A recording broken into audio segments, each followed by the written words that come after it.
नदी की सतह पर सूरज की हल्की किरणें पड़ रही थी। पानी धीरे धीरे हिल रहा था। उसी नदी के बीच एक छोटी सी लकड़ी की नाव तैर रही थी। नाव में बैठा था रामू, एक साधारण लेकिन मेहनती मछुआरा। रामू का जीवन बहुत साधारण था। उसके पास ना तो बड़ा घर था, ना ही ढेर सारा पैसा, लेकिन उसके पास था सब्र, मेहनत और ईमानदारी। हर सुबह वह इसी नदी पर आता, इसी नाव में बैठता और यही मछली पकड़ता। रामू की आंखों में थकान थी, लेकिन चेहरे पर सुकून। उसने जाल को धीरे धीरे पानी में डाला। पानी में जाल फैलते ही छोटी छोटी लहरें बनने लगी। रामू शांत मन से बैठ गया। उसे पता था कि जल्दी करने से कुछ नहीं मिलता। मछली पकड़ना केवल ताकत का काम नहीं, बल्कि धैर्य का काम है। कुछ देर बाद उसने जाल खींचना शुरू किया। जाल भारी नहीं था।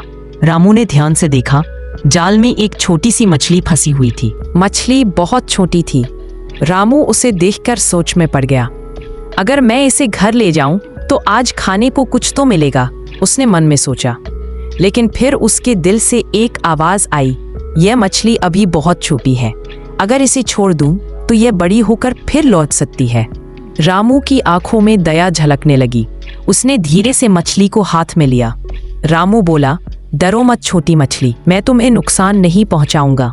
और उसने मछली को वापस नदी में छोड़ दिया। मछली पानी में जाते ही फुर्ती से तैर गई।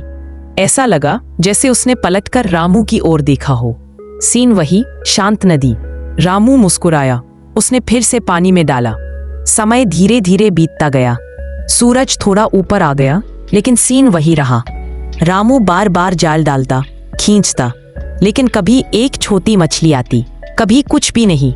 उसके हाथ थकने लगे, पेट में भूख लगने लगी, लेकिन रामू ने हार नहीं मानी। मेहनत कभी बेकार नहीं जाती, उसने खुद से कहा। उसी दौरान उसे अपने बचपन की बातें याद आई। उसके पिता भी मछुआरे थे। वे भी इसी नदी पर मछली पकड़ते थे। पिता हमेशा कहते थे, रामू, नदी हमारी माँ है, जितना चाहिए उतना ही लो, लालच मत करो। रामू ने अपने पिता की बात कभी नहीं भूली। फ्लैशबैक भी इसी नदी में। अचानक जाल में हलचल हुई। इस बार जाल भारी लग रहा था। रामू का दिल तेजी से धड़कने लगा। उसने पूरी ताकत से जाल खींचा। जाल में कुछ मछलियां थीं, लेकिन ज्यादातर मध्यम आकार की। रामू खुश तो हुआ, लेकिन पूरी तरह संतुष्ट नहीं था। उसने मछलियों को टोकरी में रखा। दिन बीतते गए। हर दिन वही नदी, वही नाव, वही सुबह। रामू हर दिन सब्र से काम करता रहा। कुछ लोग गांव से उसे देखकर हंसते। रामू, इतना सब्र किस लिए? जाल छोटा है, मेहनत ज्यादा है, वे कहते। रामू मुस्कुरा देता। वह जानता था कि हर इंसान का रास्ता अलग होता है। एक दिन मौसम थोड़ा बदला। हवा तेज चलने लगी, लेकिन नदी शांत थी। रामू ने जाल डाला और इंतजार करने लगा। अचानक जाल जोर से खींचने लगा। नाव हल्की सी हिल गई। रामू ने घबराकर जाल पकड़ा। इतना भारी, उसने सोचा। पूरी ताकत लगाकर उसने जाल खींचा और फिर जाल में बहुत सारी बड़ी मछलियां थीं, इतनी कि नाव भर गई। रामू की आंखों में खुशी के आंसू आ गए। उसे समझ आ गया, यह उसी दया और सब्र का फल था। लेकिन भावनाएं बदली हुई। रामू ने हाथ जोड़कर नदी को धन्यवाद दिया। उसने मन ही मन कहा, आज तुमने साबित कर दिया कि अच्छाई कभी बेकार नहीं जाती। उस दिन रामू गांव लौटा। लोग हैरान थे।